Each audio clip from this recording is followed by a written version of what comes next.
Hey man, hey, get up, man. You gonna have to get out this cell. You got the whole cell smelling all fruity and sweet. You gonna have to get up out of here. I don't play none of that. What's wrong with you, man? You wearing females' perfume?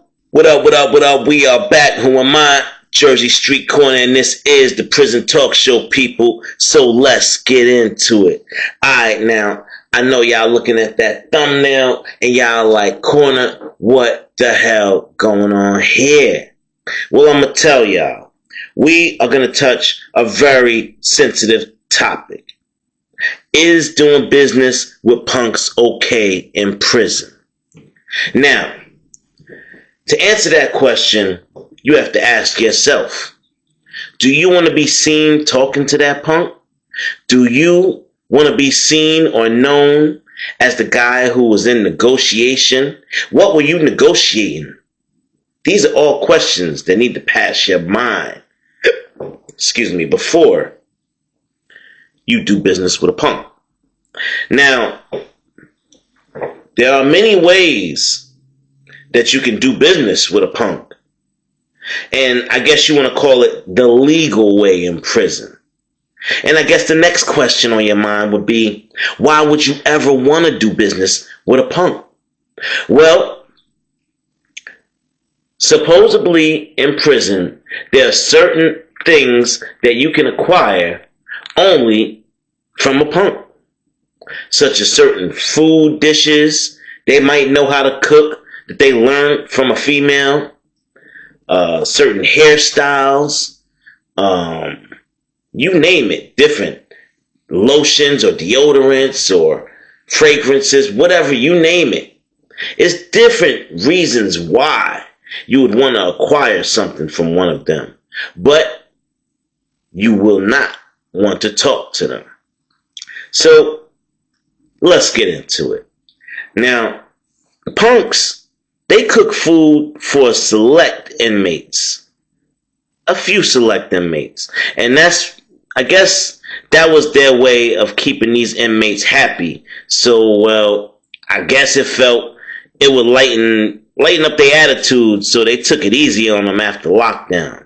Now, the punks sold lotion and all types of stuff. A lot of lotions and greases. They sold sweet smelling. They mixed Muslim oils with lotion. And they figured out if they mixed different ones together, it smelled like perfume. But they normally kept those bottles for themselves. Because, no straight inmate don't want to be smelling sweet in the prison. Now, the lotion itself was a damn abomination, because the Muslims wasn't supposed to deal with the punks, not even do business. So every time they smelled the lotion in the air, it pissed them off. Now, normally, the way the lotion would hit the block was through a store guy. Why, you ask? Because nobody wanted to be seen talking and doing business with the punk. Now, the punks would trade it for commissary to a store guy. Then the store guy would sell it for 4 times what he paid. That's a convenience fee, y'all. Or you can go talk to the punk yourself. Your choice. Now, if you think about it, how did the punks get the Muslim oils? They weren't supposed to do business with them. So how do y'all think the punks got the Muslim oils? First of all, let's start there. Because the Muslims sold oils, but only to a select few inmates. And now maybe those few inmates might break somebody off with a little bit, like you would dab it onto a paper towel, a little bit of it or whatever, and try and keep it in a plastic bag so it stay moist and it won't dry up too much on the paper towel. And for maybe, that'd be like maybe you get like 4 dabs for 2 soups, something light. And that's just for your visit. You get those dabs, you got enough to save for your visit, rub a little bit on your wrist, rub a little bit on your neck, and you good to go out and see your shorty for visit. You smelling right. Now, somewhere along the line, this trade and barter deal got demonized. Somehow, the punks got their hands on the oils. to the point where they not just dabbing. Like I said, they was making concoctions. They figured out if they mix different ones together, they can make it smell like this and smell like that. Now the Muslims, they wasn't dipping and dabbing and mixing them, although they had a surplus of them, because they wouldn't want to waste it. They hadn't smelled it before mixed together.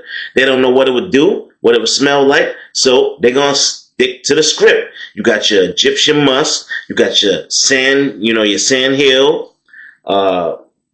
It was different ones. I can't remember all the flavors. That's what they stuck to. And you recognized it when you walked down the tier. All of a sudden, y'all, out of nowhere, the tear starts smelling sweet. Like, now, I'm a smoker, y'all. So, whenever somebody sprays a Febreze or an air freshener, that shit hit my nose immediately. And I was like, ooh, what's that? Because the smell of a sweet fragrance turns my face, my frown, because I like the smell of smoke. So, when people start smelling this sweet smell going down the tier, and it's all over, it's like somebody done went through the tier spraying Febreze or something. Like, hey man, what you doing, man?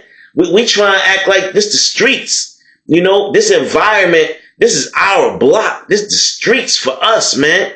You taking home away from us with this sweet smell. We ain't used to this. Ain't nobody here boo loving. Like, what's going on up in here? And it just started to throw the natural vibe of the whole pod off, y'all. So, in order to mask the smell a little bit, because the punks, they was just straight up wearing it. They was mixing them and wearing them, smelling different. They started mixing it in the lotion that they use. And that put a little cut on it. And they would only use those bottles of lotion. But now, here's the kicker, y'all. Here's the kicker. One product they invented was actually pretty dope. They would get the Egyptian musk and mix it in the Jergens lotion, right? Mix it up, put it all back into the tube. Now your lotion will turn like a brownish color, and that's how you know you got that Egyptian musk. That ain't the regular lotion no more. And that bottle of lotion, that's where the trade would start. And guys in the pod wanted that lotion because now, let's talk about it, y'all. Let's talk about it. Now the punks found a way to undercut the Muslims with their own product. Yeah, y'all. So why would you go buy a couple of dabs from the Muslims for 2 soups when you can get a whole little jar of lotion filled up for like 5 soups? And this bottle of lotion, this jar of lotion, gonna last you way longer than them few little dabs that's gonna go away. Probably the next day that paper towel will dry up. So they was killing the game, y'all. They was smashing it. And it got to the point where the Muslims had no choice but to stop selling the dabs. And I know y'all say like, dang, that's diabolical. The Muslim did that to his own brothers. Yeah, y'all. Y'all already know it was another Muslim brother that was providing the oils to the punks. But they wasn't providing it to the punks directly. They was providing it to the punks' pimp, which was paying them handsomely. And he told them the smartest thing the Muslim dude could have ever did was told them, the only way I can accept your deal is if you pay me in cash, meaning Cash App, or you send it home to my people's Cash App. Because if I pop up with a bunch of commissary, all my brothers gonna know that I'm the one that's giving y'all the oil. So that's what happened. Dude was getting rich. Easy. Now, I know y'all say, so what happened? What happened? Well, here's what happened, y'all. They messed up. One of those bottles that was supposed to be for personal use. Well, it got sold on the market as a regular Egyptian musk. Excuse me. It was labeled that way, but it wasn't Egyptian musk. It was one of those concoctions, one of those abominations that was going to set the whole prison pod on fire when this straight man came walking out of his cell smelling like peaches and cream. Yeah. They wondering, what's going on? Hey, man. Hey, what the hell is that shit you got on, man? What you got on, man? Cellmates don't like that. And well, this particular inmate right here, let's just say he made one of the poorest choices he could ever have made in his life. Purchasing that bottle from the store. Now this inmate, Kasim, he went to the store for some trees. The store guy sold him a bottle of lotion with it. He always pushed the lotion because he told people after you smoke, put the lotion on so the COs who, they won't know who smell like gas if they come on the pod. You smell like some lotion. You won't smell like gas. So you already know everybody was on it. Like, yo, that's smart as hell, bro. Yeah, hell yeah, I'll take one. Good looking. Alright, so I'll take the 7 and the lotion. How much is that? Dude got it all for 20 packs of miles and 5 soups. And went on his way.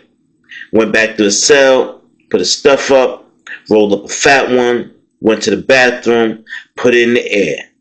Then immediately after he put the lotion on, went back to his cell. Now he walking down the tier. People turning their heads and they sniffing the air. Hey man, hey, you smell that? You smell that sweet shit? Almost smell like a woman, man. Yeah, man, I smell it. What is that, man? Man, I think a fruitcake just walked by. He gotta be a boy on the low. Now, Kasim hadn't gotten too far past them when they said it. They said the shit out loud on purpose. They wanted them to hear it. Kasim turned around like, what? Who you talking about, man? Hey, who you talking about? And they looking at each other like, I mean, you the only one that just walked by. Is you a boy? You smell like a boy. I'm like, what? What, man? Man, this Egyptian musk, man. This is a Muslim oil, man. Don't be disrespecting me. And they're like, hey, man, look, I'm just telling you what I smell, man. If you can't smell it, your nose messed up, man. I don't know what to tell you, man. You go ask your cellmate. Go ask your bunkie, man. He gonna tell you when you get in that cell smelling all sweet. Somebody gonna mess around and do something to you. Yeah. Now, that's the danger of walking through the prison smelling sweet, y'all. When you walk through the prison, a prison packed full of grown men that been locked away from women for years, and you don't know which one of these guys might just change their mind, change their morals, and become a booty bandit overnight. The Boo Gang is real, y'all. Don't get it twisted. The Boo Gang is real, and in the split of a minute, they be done turned somebody out. So, you walking through the prison smelling sweet, like frankincense and myrrh mixed together with lotion. Oh nah, the Boo Gang ain't having it. They gonna make you rethink your whole existence. You enticing them. You walking through the prison like you Big Mama. Yeah. Well, you gonna learn today, Kasim. You gonna learn today. Alright, y'all, get in the comment box. I want to know what y'all think. What would y'all do? If somebody sold you the wrong bottle of lotion, what would you do? Would you A, still wear it because you spent your bread on it and you know you ain't getting it back, or B, go back and start some shit. Tell the punk, the prison pimp, hey, you gotta run my fade and I want my bread back. What would you do, y'all? What would you do if you walked down a tier and people started making fun of you because you smell sweet? Get in the comment box, y'all. I want to know your thoughts on this one. Now, by the time Kasim finally made it through the barrage of insults to his cell, yeah, y'all, I mean, those first two dudes wasn't the only ones. Everybody he crossed paths with put their hands up to their nose like, dang, you smell sweet. What you wearing, bro? What is you wearing, bro? Nah, keep going, bro. Keep going. You got something going on with you, man. Keep going. I can't even have you around my circle. You gonna infest my circle with that shit. By the time Kasim got to his cell, he got there just in time to find his cellmate with the whole jar busted on the ground. And the cellmate, mad as hell, sweeping it up. And he like, hey man, what the hell is this? I went to go climb up on my bunk and this crap fell down from the top. Almost hit me in the head, bust all over the floor. Now the whole cell smells sweet. What is you wearing? And he like, hey man, that's that Egyptian musk, man. That's that lotion, man. Man, you know what it is, man. That's that lotion for my visits and stuff. He like, nah, man, that ain't no Egyptian musk. That's some other shit, man. This ain't right. And Kasim like, hey man, I don't know what to tell you, man. This is what they told me when I brought it. And as he's picking up the broken pieces of the bottle, it say fruitcake on the front. And he's like, oh dang, what's this? Fruitcake? Man, this ain't supposed to be for me. This ain't mine. I'm supposed to have Egyptian musk. Oh man. Now, Kasim probably had no notion that his bunkie was on demon time. While Kasim was inspecting the broken bottle of lotion, going over in his head the different types of lotions that the store guy had, well, the cellmate had other thoughts. The cellmate, he liked fruitcake. He just didn't like it on the floor. He liked it all over a grown man, such as Kasim. And, well, let's just say, after lockdown, Kasim and his inmate got real acquainted, if you know what I mean. And from what I heard, some of that lotion was still left over, and it was just enough to do the unthinkable. And well, that's exactly what it got used for. Kasim wanted to smell like a female. He wanted to wear Muslim oils mixed with lotion in the most diabolical and disrespectful way, when he could have just paid his money and went to the Muslims and got it direct from the source. But no, he wanted to go through other measures and be fancy and get a lotion that he could use for days and days. And well, he was just promoting himself to the wrong inmates. And little did he know, he was promoting to his own cellmate. His cellmate took his cheeks, y'all, just because he smelled like a female. And then he told everybody that he did it, and dared Kasim to open his mouth and go tell the guards. Alright, y'all, listen. That's going to be it for this story. I cannot elaborate due to YouTube guidelines. But as usual, this is the Jersey Street Corner Prison Talk Show. I am your boy, Jersey Street Corner. I'm out. Oh, whoa, whoa, whoa, whoa, whoa. Hold on, y'all. Hold on. If you haven't done so already, please do subscribe. Hit that like button and hype this video, y'all. Y'all know the vibes. Alright, now your boy out. One.